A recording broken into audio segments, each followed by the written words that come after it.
I believe that when you make the world better for women, you actually make it better for everyone. So I'm actually honoured and I'm kind of humbled actually when I heard everyone else's description of the last session to be part of the dialogue today to talk about how we can actually advance the cause of women in Europe. So I work at a company whose business is Invention. And we are passionate about ideas and the inventions that can flow from those ideas. And the power of those inventions to alter the future, drive economies, and at their most powerful, save lives. We bring together the world's brightest minds to solve some of the world's biggest problems. Problems such as 20% of the life-saving vaccines that are needed in sub-Saharan Africa are actually spoilt by the time they get to their destination. So we've invented a repository to keep them cold and therefore viable a month without any electricity.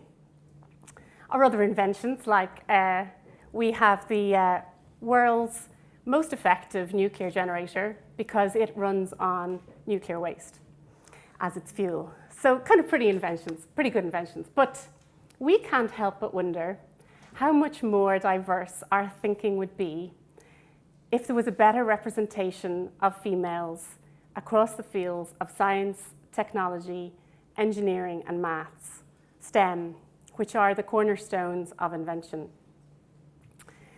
You know, 60% of the workforce in Europe is women, and that's 126 million people. But actually only 2.8 million of them work in STEM.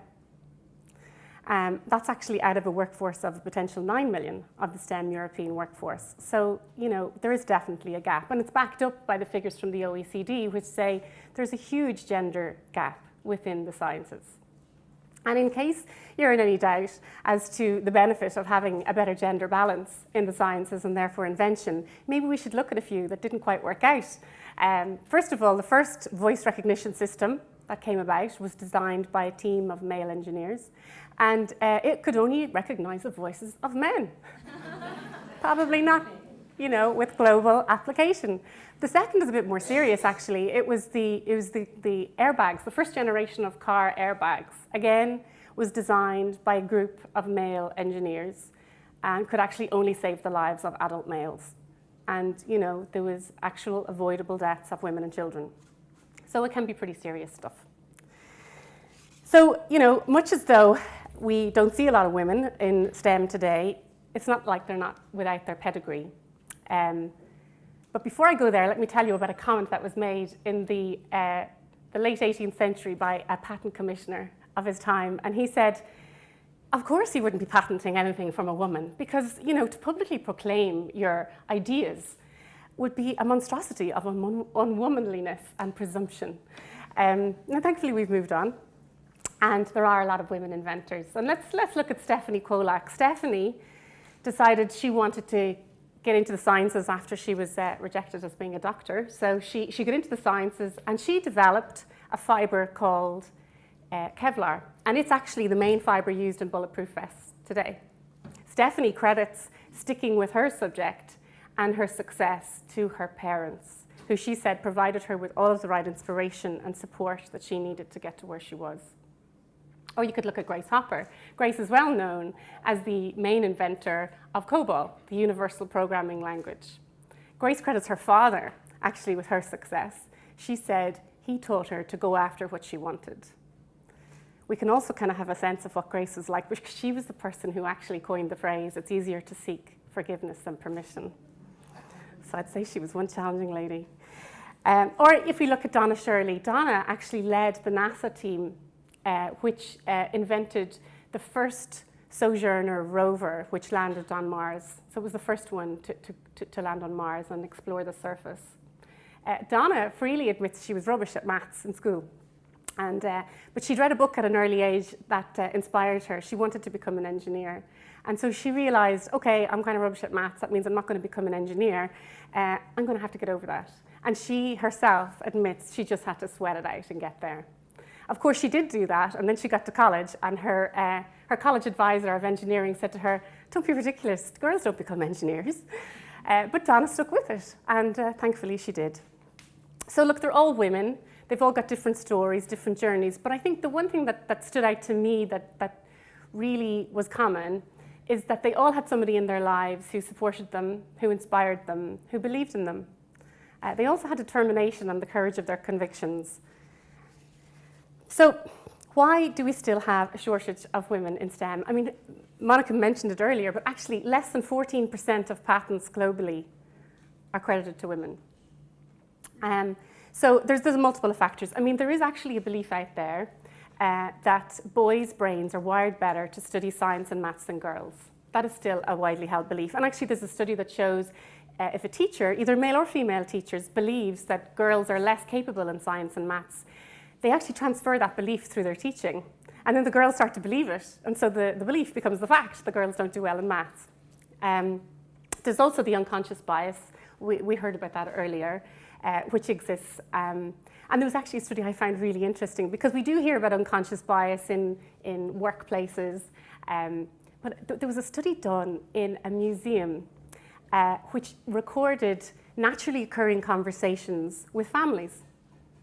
And they learned that mothers and fathers, so parents who really shouldn't have any bias about their children, unconscious or otherwise, mothers and fathers were 3 times more likely to explain the science exhibit to their sons over their daughters. And then, of course, there's the stereotype threat. You know, there is that threat out there that girls just shouldn't study STEM. You know, it's just not gender appropriate. I think as leaders in business and education, we need to play our role to address these issues. So how can we do that? Well, we can promote STEM among young women. There is no evidence to support that brains in boys are different to brains in girls. And actually, there is evidence to support that if you simply talk to girls by saying, you know what, the brain is like a muscle. The harder you work, the more you learn. You can grow your intelligence. You can actually make the difference with them. We can tackle the unconscious bias that exists with men and women, with teachers and parents. It's, you know, it's there. But actually by calling it out and discussing it and making people aware, if they want to change their beliefs, they can. And we can defeat the stereotype threat simply by raising awareness with young girls that this exists. For as little as a 20-minute conversation can change the course of their lives. And we've also learned that mentorship is really, really important, because not only about having girls encouraged to take on STEM subjects, we also have seen the numbers which have caused the leaky pipeline. So we have quite a good percentage of STEM subjects being studied. But when you look at the senior fields of STEM today, of people working, women are gone by the time they get to those senior fields. So there's this leaky pipeline that needs to be addressed. And mentorship has been one of those ways to make that happen. So at IV, we work with a number of organizations which address these challenges. One of them is actually Expanding Your Horizons, and it specializes in the intervention at a young age with girls to show them how choosing STEM today could help them change the world tomorrow. And you know, the help we provide is beyond funding. We actually provide volunteer mentors to work with the girls, to do workshops and show the purpose of science and the subjects. And for me, having worked at IV now for over a year, I've learned personally that these subjects are not just relevant, they're actually essential. They're essential to our existence, they're essential to our evolution. So I, for one, want girls to get in the middle of that. I want my own daughters to be aware of that, to be excited by it, to know that they can make the difference to the future.